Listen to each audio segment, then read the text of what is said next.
بسم اللہ الرحمن الرحیم۔ سیرت النبی، تعمیر کعبہ کے مختلف ادوار، عرض بیت اللہ کی تخلیق۔ یہی وہ مقدس و بابرکت خطہ ہے جو پوری کائنات ارضی کا منبع و سرچشمہ ہے۔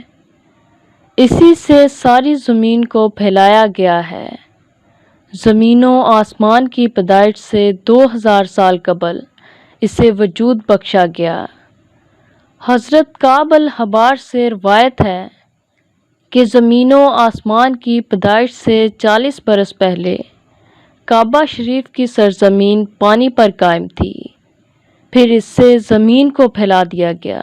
سیدنا عبداللہ بن عباس رضی اللہ تعالیٰ عنہ سے روایت ہے، اللہ تعالیٰ نے ہر چیز سے پہلے پانی پیدا کیا، پانی کو ہوا پر ٹھہرایا، پھر اللہ تعالیٰ نے ایک ایسی ہوا بھیجی جس سے پانی میں ہلچل پیدا ہو گئی۔ چنانچہ اللہ پاک نے اپنی قدرت کاملہ سے بیت اللہ والی جگہ قبلہ نما ایک ٹیلہ پیدا کر دیا، جہاں 2000 سال بعد بیت اللہ شریف تعمیر کیا گیا۔ امام وحدی حضرت مجاہد رحمۃ اللہ علیہ سے روایت کرتے ہیں کہ اللہ تبارک تعالیٰ نے زمین کے دوسرے اجزاء کی تخلیق سے 2000 سال قبل کعبہ شریف والی جگہ پیدا کی۔ اس کی بنیادیں 7ویں زمین تک گہری تھیں۔ امام بہیقی نے شعب الایمان میں حضرت ابن عباس رضی اللہ تعالیٰ عنہ سے روایت کیا ہے کہ رسول اللہ صلی اللہ علیہ وسلم نے ارشاد فرمایا، سب سے پہلا ٹکڑا جسے اللہ تبارک تعالیٰ نے زمین سے پیدا کیا وہ بیت اللہ کی جگہ ہے، پھر اسی سے زمین کو پھیلایا گیا، اور سب سے پہلا پہاڑ جسے زمین پر اللہ تبارک تعالیٰ نے پیدا کیا وہ ابو قبیس ہے، پھر اسی سے پہاڑ پھیلائے گئے۔ تعمیر ملائکہ، سیدنا امام باقر رضی اللہ تعالیٰ عنہ سے مروی ہے کہ علی زین العابدین بن حسین بن امیر المومنین حضرت علی المرتضیٰ سے ایک آدمی نے استفسار کیا کہ اس گھر یعنی بیت اللہ شریف کا سب سے پہلے طواف کس نے کیا؟ تو آپ نے فرمایا، جب باری تعالیٰ نے ملائکہ کو یوں مخاطب کیا، میں زمین میں ایک نائب بنانے والا ہوں۔ ملائکہ نے عرض کی، مولا کریم، یہ نئی جنس سے بننے والا خلیفہ زمین میں فساد برپا کرے گا، خون ریزی اور نافرمانی کرے گا۔ اے رب، وہ خلیفہ ہم میں سے بنا، ہم زمین میں فساد انگیزی، خون ریزی، نافرمانی و سرکشی نہیں کریں گے، بلکہ ہم تو ہر وقت حمد و ثنا اور اطاعت و فرما برداری کرتے رہتے ہیں۔ اللہ تبارک تعالیٰ نے ارشاد فرمایا، میں ان اسرار کو جانتا ہوں جو تم نہیں جانتے۔ اللہ رب العزت کے اس فرمان پر ملائکہ پر خوف طاری ہو گیا کہ کہیں اللہ تعالیٰ ہم سے ناراض نہ ہو گیا ہو۔ انہوں نے عرش عظیم کے گرد طواف کرنا شروع کر دیا، باری تعالیٰ سے خشیت و گریہ زاری کے ساتھ معافی مانگنے لگے اور مسلسل طواف کرتے رہے، حتیٰ کہ پروردگار عالم نے ان پر نظر رحمت فرمائی اور عرش عظیم کے نیچے حسن و جمال میں عدیم النظیر ایک گھر رکھا جو زبر جد کے 4 ستونوں پر قائم تھا، جنہیں سرخ یاقوت سے ڈھانپ دیا گیا، اس لیے اسے بیت الفراح کہا جاتا ہے۔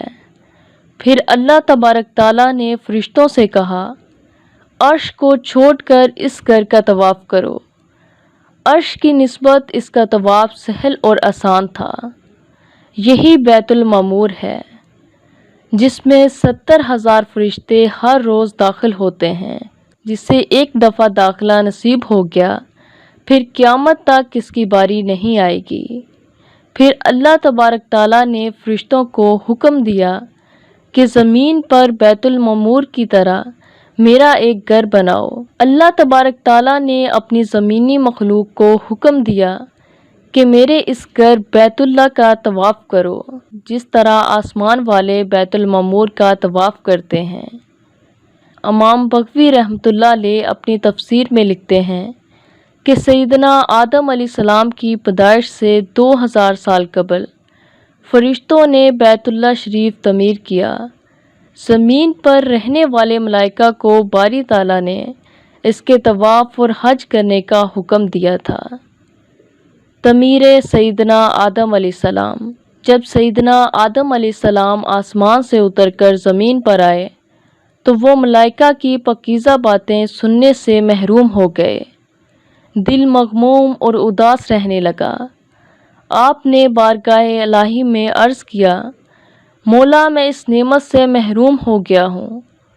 تو رب کریم نے ارشاد فرمایا، آپ مکہ معظمہ جائیں، وہاں میرا گھر تعمیر کر کے اس کا طواف کریں اور اس کے پاس نماز پڑھیں، جس طرح فرشتے میرے عرش کا طواف کرتے ہیں اور اس کے پاس نماز پڑھتے ہیں۔ سیدنا آدم علیہ السلام جبریل امین کی رہنمائی میں مکہ معظمہ پہنچے۔ وہاں جبریل علیہ السلام نے پر مار کر کعبہ شریف کی بنیادیں ظاہر کی، جو انتہائی گہری تھی۔ پھر فرشتے 5 مختلف پہاڑوں سے بڑی بڑی وزنی چٹانیں لائے، جن میں سے ایک چٹان 30 آدمی مل کر بھی نہیں اٹھا سکتے تھے۔ حضرت آدم علیہ السلام نے ان پتھروں سے بیت اللہ شریف تعمیر کیا۔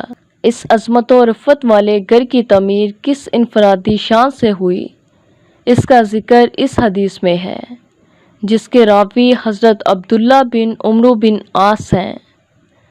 فرماتے ہیں، حضور نبی کریم صلی اللہ علیہ وآلہ وسلم نے فرمایا، اللہ تبارک تعالیٰ نے حضرت آدم علیہ السلام اور حضرت حوا علیہ السلام کی طرف جبریل امین علیہ السلام کو بھیجا اور فرمایا، میرے لیے ایک گھر بناؤ۔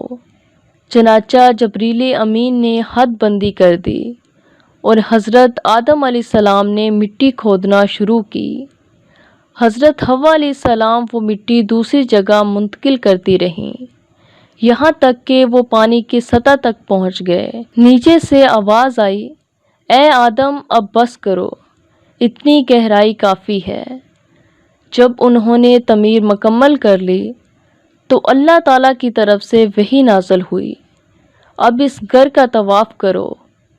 انہیں بتایا گیا کہ آپ پہلے انسان ہیں اور یہ پہلا گھر ہے۔ اس کے بعد صدیاں بیت گئیں، یہاں تک کہ حضرت نوح علیہ السلام نے اس کا حج کیا۔ پھر صدیاں بیت گئیں، یہاں تک کہ حضرت ابراہیم علیہ السلام نے اس کی بنیادوں کو اٹھایا۔ شکریہ۔